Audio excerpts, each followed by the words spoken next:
See you later. Good evening. So that's the sunset that we missed. So Yashka says, he who has looked at a woman to lust after her has committed adultery in his heart.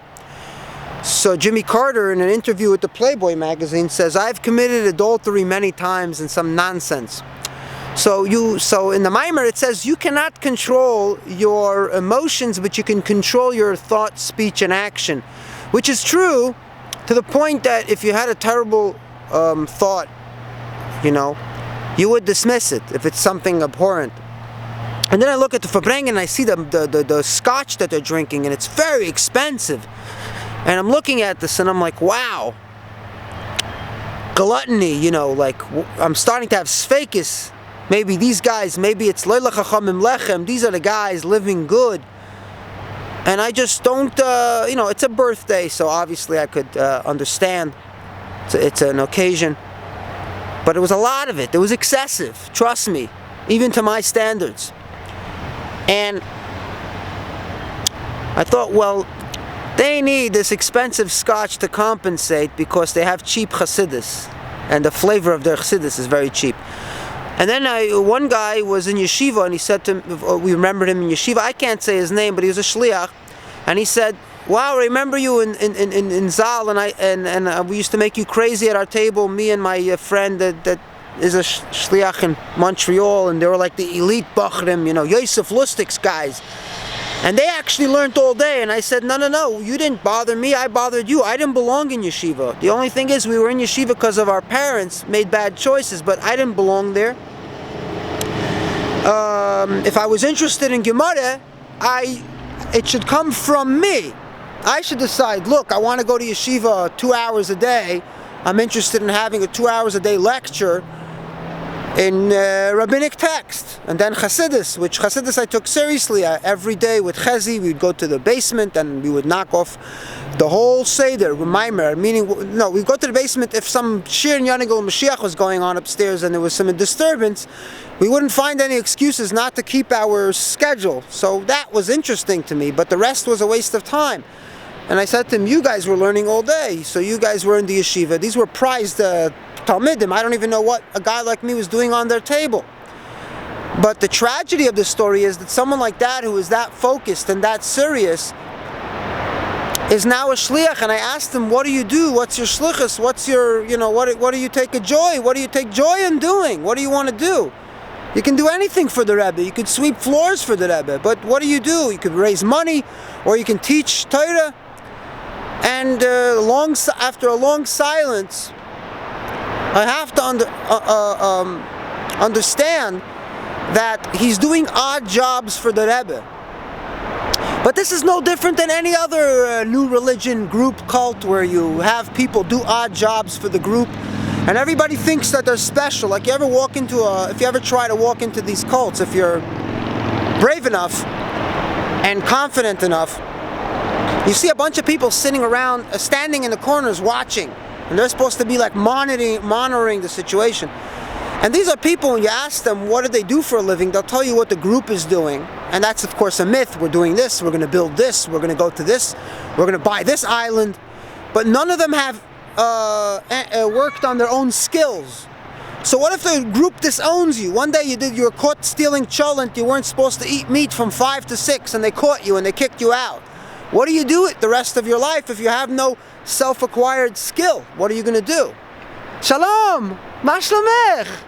Habezman, wow, I miss you. I lost my cell phone.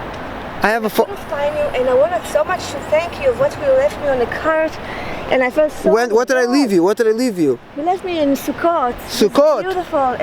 Lula Trog? How did I get it to you? We were in the supermarket. And I gave it to you in the supermarket. I was just shopping and somehow you left it there. Wow! And I wanted to thank you. I left it in your cart.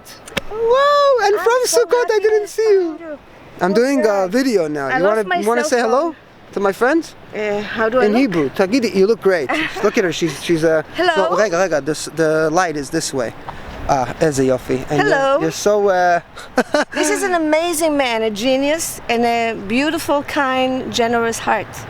So I'm so blessed to have you in my life. I'm sharing my mind on this, not my heart. So you did the best. Yes, well, the heart is very important. Wow, I'm turning it off the now. heart knows. The mind think.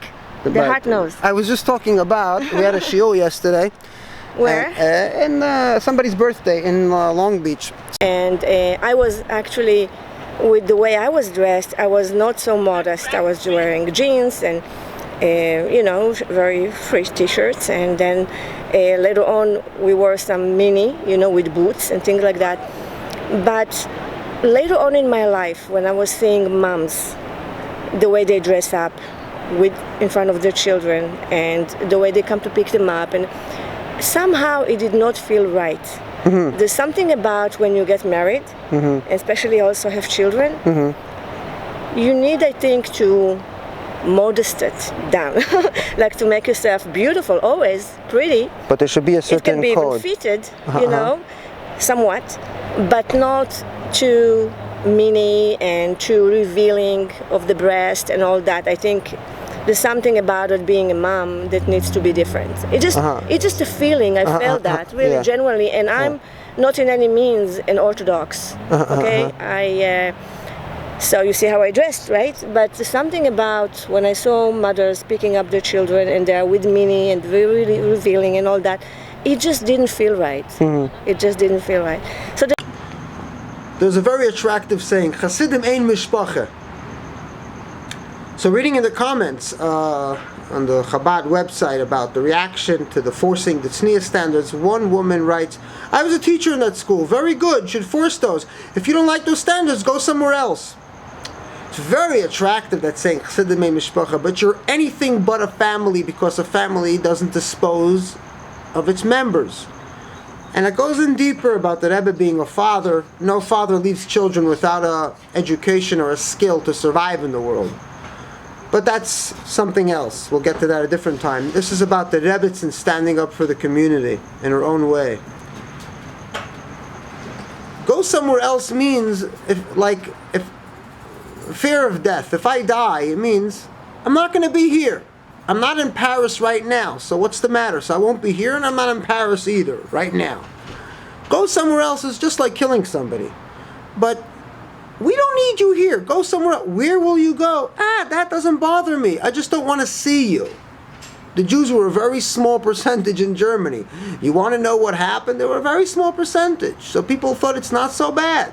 For a big country, we'll make some sacrifices. Some sacrifices on our humanity.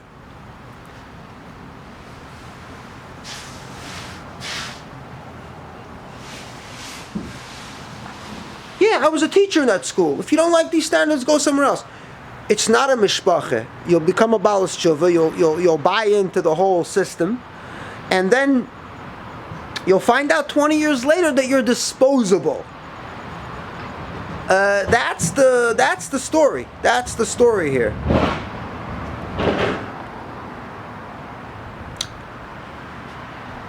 Thank you for watching Sheni V'Chamishi. I gave a shiksa a bike to use today, and I got no mitzvah for it because you only get a mitzvah if you help a yid. But they're so happy. I gave both of them 2 bikes actually.